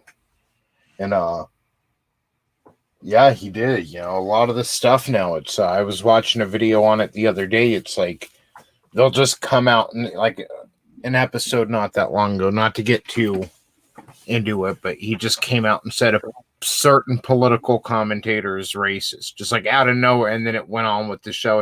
And I get the humor, it'll stop, but it didn't hit very well, I guess, the way they executed it. It was like literally just out of nowhere, but it wasn't funny either. It wasn't like shocking or it was just okay. Well, they used to do it and it was smart. Yeah. They would take shots at everybody and it was done well. It was smart. What they do now is just kind of like, oh, look, we're so stunning and brave, Orange Man bad. That's basically, and I'll say that right now. It's, that's basically the crux of political humor nowadays. And it's like, it's ruined satire. It really has. Because satire, like I said, you can do political satire and it's funny. I don't care. I would rather see intelligent, funny political satire done well, and it skewers everybody because let's face it, everybody's ridiculous in the political spectrum, and have it done well. I'm talking like Saturday Night Live in the 80s, Tony Sal's gone for a minute, but I know you've seen that the video me and Flip did, and I'm not like touting ourselves as these great fucking comedians, but that was political satire, and we didn't take a position on anything. We just were trying to be funny. You know what I mean? And it wasn't done out of hate or spite. No. You weren't just teasing someone like kids on a playground, It was being funny, and a bit of it was based in truth, so it was funny. Absolutely, man. There's another one of those coming too. Wait, let me acknowledge here with Machini 90 said I would have liked the idea of doing a season with the characters aging up. What show you talking about, Machini? And he also says there's a compilation on YouTube of every show that made fun of Fox, and it was fun. Dude, yeah, Fox fucked up when they canceled Family Guy. They did. That was stupid. Like they were, man. That show was on fire when that debuted. Like I remember I was 19 when that show came on the air because it started in 99. Simpsons. Oh yeah, they should age them up. Why, You know who had the idea for that was Mike Judge. He was going to age the characters on King of the Hill. Not sorry to cut you, but Seth, I was actually on the earlier Family Guy DVDs listening to the director commentary. Seth MacFarlane talked about that on a few of them, how he always liked Mike Judge's style of adding all these realistic elements in. Yeah. And when he started King of the Hill, the whole plan was to slowly age them. And he kind of did that with Joseph. And then he had Cotton die, like Simpsons, the grandpa's still around, Yeah. So, but that was one thing he wanted to, like, by the end of the 7th season, 8th season, however many seasons it had, and 11, however many. He wanted like Hank to have gray hair on his sides and Peggy to be gray, and like he wanted to age him up. So I was just gonna say, because I don't know if Simpsons was gonna do that too or what, but I know that was Mike Judge. That was one of his initial concepts for King of the Hill, which would have been interesting. I would have really liked that. Yeah. Yeah. When was the voice actress for Luann died? When was that? Brittany Murphy. Brittany Murphy, she died in what, 2006, 5, somewhere? No, it was after that. She was in 8 Mile. Yeah, she was in 8 Mile. She was in that movie with Ashton Kutcher, Just Married. That was the last movie she did. Because remember, she lost all that weight. She was hot. She was. I know, hot. Like she was hot banging Eminem in that fucking factory. 2009, actually December 3rd, 2009. Damn, right after me and Satan split up. All right. A few years before me and Satan got together. All right. All right. Yeah, dude, I can't. She's been gone for 11 years now. Yeah, actually, no, I was with Satan at that time. Yeah, see, I just split up with that one. The other chick that was in 8 Mile too, she was the one that was in Hustle and Flow. She was like his ex in 8 Mile. I'm trying to think of her name, but she was DJ's main girl in Hustle and Flow. Yeah. I used to have a thing for her after that movie came out. I was like, she looks so dirty. I was like, I don't know why, but damn you, woman. It was bad. It was unhealthy. It was an unhealthy time in my life. Yeah, it's about the trailer park kind of look. You know? Yep. Yeah, she did. She had that white trash hot kind of thing going for her. Oh God. Well, what do you guys think? I think it's a good spot to probably take it home. Been on for a couple hours. This is just kind of a bonus stream for the listeners and subscribers out there. Sal, thanks for coming on, man. Of course. Thanks for inviting myself on. I'm glad you were available. Like I said, I was like, he's working. I'm not even, me and Tony were just like, should we do this? Fuck it, we'll do it. Whatever. And yeah, man, that was what we wanted to do tonight. Just kind of come on, have fun, and get one more. We do have next Wednesday, Going in Rogue next Wednesday night. We'll be back. That'll be the next live stream here on the channel, because I am going to be out of town for a few days, and I will be, like I said, I have videos releasing on Wednesday and Friday this week, and aside from that, I won't be back live till next Wednesday, but y'all get some videos. Don't even worry about it. I'll be back. I ain't gonna leave you hanging like that. Big Cleve's got you, Daddy-o. No, it's been a good year, man. Oh, so also, Sal, that stream I was listening to with episode 41 that was July. I had 61 subscribers at the time. Oh God, 60 motherfucking one. That was it. That was all. That's crazy.